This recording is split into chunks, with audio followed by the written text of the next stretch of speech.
जामखेडच्या पराभवाचं खापर काँग्रेसवर.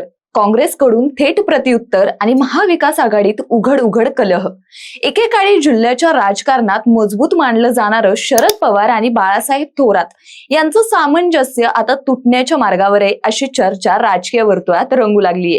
जामखेड नगरपालिकेतील पराभवानंतर राष्ट्रवादी काँग्रेसचे आमदार रोहित पवार यांनी काँग्रेसवर भाजपची बी टीम म्हणून काम केल्याचा गंभीर आरोप केलाय. काँग्रेसने भाजपच्या उमेदवाराला तिकीट दिल्यामुळेच राष्ट्रवादीचा पराभव झाला, असा थेट दावा रोहित पवारांनी केलाय. या आरोपांमुळे जिल्ह्याच्या राजकारणात मोठी खळबळ उडालीये. मात्र रोहित पवारांच्या या टीकेला काँग्रेसचे ज्येष्ठ नेते आणि माजी मंत्री बाळासाहेब थोरात यांनी प्रत्युत्तर देत रोहित पवार यांच्या कार्यपद्धतीवरच प्रश्नचिन्ह उपस्थित केले. जामखेड पालिका निवडणुकीच्या निमित्ताने महाविकास आघाडीतील अंतर्गत मतभेद पुन्हा एकदा उफाळून आलेत. तर पराभवाच्या जखमेवरून आरोप प्रत्यारोपांचा राजकीय सामना रंगताना दिसतोय. मग मंडळी, हा वाद केवळ एका नगरपालिकेपुरताच मर्यादित राहणार आहे का, की याचा परिणाम जिल्ह्याच्या आणि राज्याच्या राजकारणावरही होणार आहे? शरद पवार आणि बाळासाहेब थोरात यांच्यातील हे जुने राजकीय समीकरण पुन्हा पूर्ववत होणार का, की महाविकास आघाडीतील अंतर्गत संघर्ष अधिक वाढणार? सगळं काही सविस्तर जाणून घेऊयात या व्हिडिओच्या माध्यमातून. नमस्कार, मी पल्लवी आणि तुम्ही पाहताय महाराष्ट्र जागरण. जामखेड पालिका निवडणुकीतील पराभवाचं खापर राष्ट्रवादी काँग्रेसचे शरद पवार गटाचे आमदार रोहित पवार यांनी थेट महाविकास आघाडीतील काँग्रेसवर फोडले. काँग्रेसने भाजपच्या उमेदवाराला तिकीट दिलं आणि त्यामुळेच राष्ट्रवादीचा पराभव झाला, असा गंभीर आरोप रोहित पवारांनी केलाय. यापुढे जिल्ह्यातील काँग्रेस नेत्यांवर विश्वास कसा ठेवायचा, असा सवालही त्यांनी उपस्थित केलाय. धर्मनिरपेक्षतेचा जप करणाऱ्या काँग्रेसने भाजपच्या उमेदवाराला स्वतःच्या तिकिटावर उभं करून भाजपची बी टीम म्हणून काम केल्याचा आरोप करत रोहित पवारांनी थेट बाळासाहेब थोरात यांनाच लक्ष केले.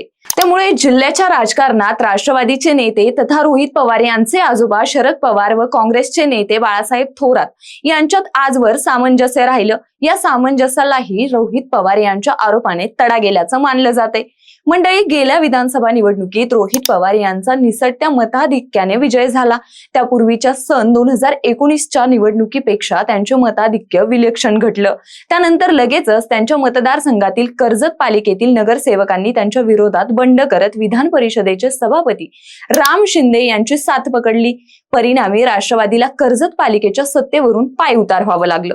त्यापाठोपाठच आता रोहित पवार यांच्या मतदारसंघातील जामखेड पालिका निवडणुकीत राष्ट्रवादीला पराभवाचा धक्का सहन करावा लागला. जामखेड पालिकेच्या निमित्ताने पुन्हा एकदा रोहित पवार विरुद्ध राम शिंदे असा सामना अप्रत्यक्षपणे रंगला. त्यामुळेच हा पराभव रोहित पवार यांच्या जिवारी लागलाय, असं बोललं जाते. तर दुसरीकडे गेल्या विधानसभा निवडणुकीतील पराभवानंतर राम शिंदे यांनी महायुतीमधील उपमुख्यमंत्री अजित पवार यांच्याबद्दल असाच आक्षेप घेतला होता. त्यावेळी अजित पवार यांनी कर्जत जामखेड मतदारसंघात रोहित पवार यांच्या विरोधात व भाजपचे राम शिंदे यांच्या समर्थनार्थ एकही सभा घेतली नव्हती. आपल्या पराभवाला अजित पवार व रोहित पवार यांच्यातील सामंजस्य कारणीभूत ठरल्याचा आरोप राम शिंदे यांनी केला होता. अजित पवार आणि रोहित पवार यांच्या भेटीचा व्हिडिओ समोर आल्यामुळे हा आरोप आणखी ठोस वाटू लागला. आता तीच बाब रोहित पवार यांच्यासाठी जामखेड पालिका निवडणुकीत घडलीय. ती म्हणजे काँग्रेसने तेथे सुद्धा स्वतंत्र भूमिका ठेवली होती. मंडळी, रोहित पवार यांच्या आरोपांवर प्रत्युत्तर देताना बाळासाहेब थोरात यांनी रोहित पवार यांच्या कार्यपद्धतीवर प्रश्नचिन्ह उपस्थित केलं. त्याची सुरुवात गेल्या विधानसभा निवडणुकीपासूनच झाली. त्याच वेळी महाविकास आघाडी म्हणून लढताना रोहित पवार यांनी काँग्रेसला विचारात घेतलं नाही. त्यातून नाराजी निर्माण झाली. या पार्श्वभूमीवर जामखेड पालिकेच्या निवडणुकीच्या निमित्ताने काँग्रेस कार्यकर्त्यांशी संवाद साधा, चर्चा करा, असं आपण रोहित पवार यांना सांगितलं होतं. मात्र ते त्यांनी मान्य केलं नाही, ऐकलं नाही, असा आक्षेप थोरात यांनी घेतला. त्यातूनच काँग्रेस कार्यकर्त्यांनी आपलं अस्तित्व टिकवण्याचा प्रयत्न केला, असं सांगत थोरात यांनी काँग्रेसच्या जामखेडमधील भूमिकेचं समर्थनच केलं. दरम्यान जिल्ह्यात 12 पालिकांच्या निवडणुका झाल्या. त्यामध्ये महाविकास आघाडी एकत्रित या निवडणुकांना सामोरे गेलीच नाही. आघाडीतील पक्षांचे प्रमुख नेते प्रचार सभांसाठी जिल्ह्याकडे फिरकले नाहीत. अपवाद होता फक्त जामखेड पालिकेचा. तिथे राष्ट्रवादीच्या नेत्यांनी प्रचार सभा घेतल्या. हे नेते जिल्ह्यातील इतर पालिकांसाठी फिरकले नाहीत. केवळ रोहित पवार यांच्या कार्यक्षेत्रात त्यांनी हजेरी लावली. पाथर्डी पालिका वगळता रोहित पवार जिल्ह्यात इतरत्र प्रचारासाठी गेले नाहीत.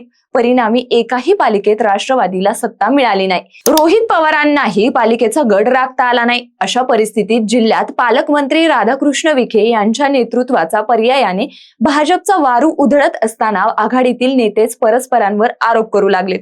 जिल्ह्यातील कोणतीही सहकारातील असो की सार्वत्रिक निवडणूक शरद पवार व बाळासाहेब थोरात यांच्यातील सामंजस्याने विखे यांच्या नेतृत्वाला शह देण्याचा प्रयत्न केलेत. मात्र जामखेडच्या निमित्ताने रोहित पवारांनी थोरात यांना लक्ष केल्यानं या सामंजस्यालाच तडा गेल्याचं मानलं जाते. मंडळी, एकूणच पाहिलं तर जामखेड पालिका निवडणुकीच्या निमित्ताने उफाळलेला हा वाद केवळ एका पराभवापुरता मर्यादित न राहता महाविकास आघाडीतील अंतर्गत तणाव उघडपणे समोर आणतो.